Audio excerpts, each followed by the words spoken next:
देखिए, राहुल गांधी विपक्ष के एक नेता हैं। उनका काम क्या है? सरकार को दिशा देना, सरकार की आलोचना करना, अगर सरकार कुछ गलत कर रही हो तो। कोरोना संकट पर राहुल गांधी ने एक सार्थक विपक्ष की भूमिका निभाई है। आपको याद है कोरोना संकट और जो आर्थिक संकट आने वाला है उसको लेकर राहुल गांधी ने क्या कहा था? सुनिए। कोविड से पहले मैं कह रहा था और अब मैं कह रहा हूं कि 100% आर्थिक सुनामी आ रही है और मैं सरकार से कह रहा हूं, हर रोज कह रहा हूं कि आप प्रिपरेशन करना शुरू कर दीजिए। सरकार कोई प्रिपरेशन नहीं कर रही है। अब खुद सरकार और उसके कई लोग ये मान रहे हैं कि एक बहुत जबरदस्त आर्थिक संकट सामने उभर कर आ रहा है। रोज स्टॉक मार्केट जो है हिचकोले खा रहा है। मगर पहले आप लगातार इस शख्स का मजाक उड़ाते रहे। मसला आपको याद होगा कि उन्होंने हेल्थ मिनिस्टर हर्षवर्धन के बारे में कहा था कि ये टाइटैनिक जहाज के कैप्टन हैं। यह है राहुल गांधी का ट्वीट।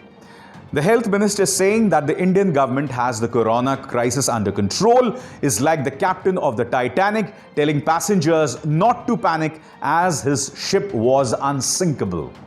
इसके बाद हर्षवर्धन ने क्या कहा था जो सही मायने में गलत बयानी है। It is really sad that the Gandhi family chooses to demoralize our countrymen by likening a serious global crisis as corona outbreak to one of the deadliest peacetime marine disasters in history. Rahul Gandhi obviously knows better than WHO, which is saying there is no need to panic. यहां पर WHO यानी विश्व स्वास्थ्य संगठन का हवाला देते हुए स्वास्थ्य मंत्री हर्षवर्धन कह रहे हैं कि डरने की कोई बात नहीं है। जी हर्षवर्धन जी, अगर डरने की कोई बात नहीं होती तो मुझे बताइए ना, देश की ऐसी हालत क्यों होती? बहरहाल, क्या कहना है कांग्रेस के नेता गौरव वल्लभ का, आप खुद सुनिए। अभिसार जी, जो पहला सवाल आपने पूछा, मैं आपको राहुल जी का 12 फरवरी का ट्वीट याद दिलाना चाहता हूं, जिसमें उन्होंने सरकार को इस कोरोना वायरस की भयानकता के बारे में चेताया था। पर उस समय सरकार के पास में कोरोना से बड़ी 3 प्राथमिकताएं थी। एक तो 100 करोड़ रुपए खर्च करके नमस्ते ट्रंप कार्यक्रम का आयोजन करना था। दूसरा, मध्य प्रदेश की चुनी हुई सरकार को खरीद फरोख्त करके गिराना था।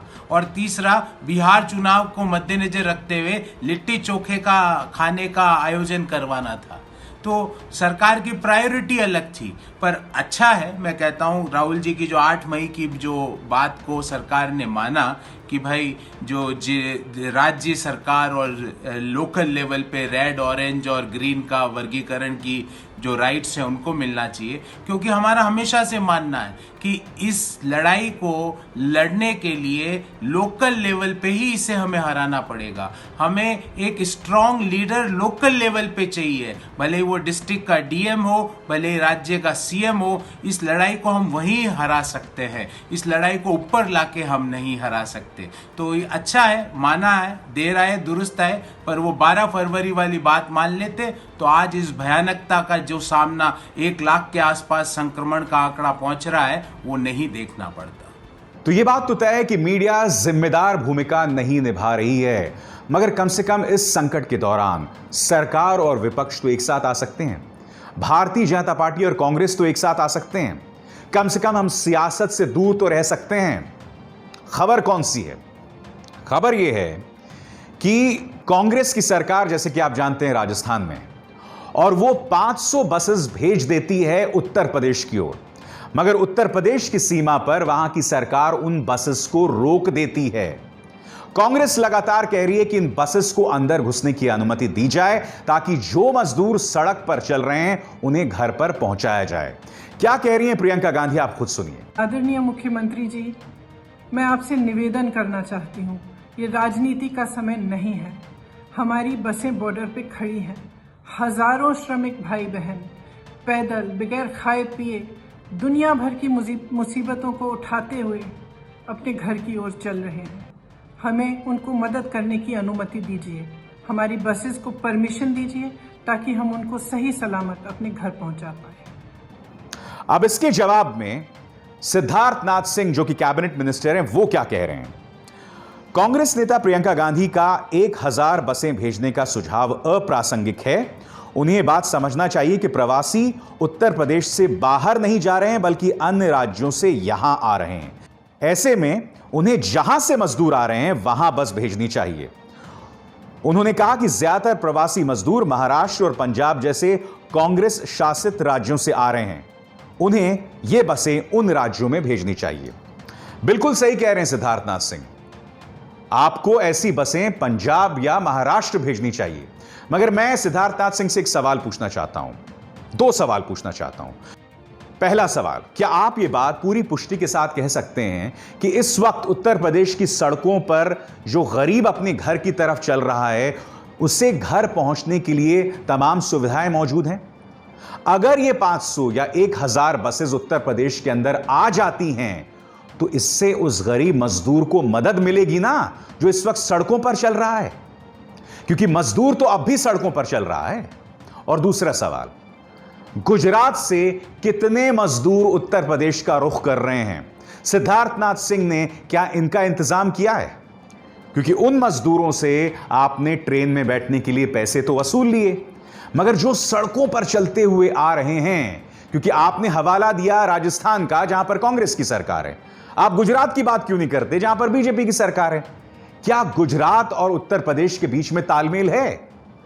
तो मैं बस यही उम्मीद करता हूं कि आप इस सियासत से बचें। और कहीं ना कहीं यह आरोप कांग्रेस पर भी है कि वो इस मौके पर सियासत कर रही है। क्या कह रहे हैं गौरव वल्लभ, आइए सुनते हैं। अभिशार जी, ये सियासत नहीं है, ये कांग्रेस का मजदूरों के कष्ट को समझने की ताकत है, और ये ताकत सरकार के पास नहीं है। अगर होती तो 3.5 घंटे का नोटिस देके 21 दिन का लॉकडाउन नहीं करती। अगर होती तो मजदूरों को अपने घर जाने से 27 मार्च को नहीं रोकती। अगर होती तो उनके लिए ट्रेन और बस की समुचित व्यवस्था करवाती। अगर होती तो मजदूरों से रेल भाड़ा और 50 रुपए का स्पेशल चार्ज लेने का फरमान जारी नहीं करती। आज हमने क्या किया, क्योंकि हम लोगों का कष्ट समझ रहे हैं, हमने क्या किया? हमने कहा कांग्रेस हर मजदूर को सुरक्षित व स्वस्थ अपने घर पहुंचाने के लिए संकल्पित है।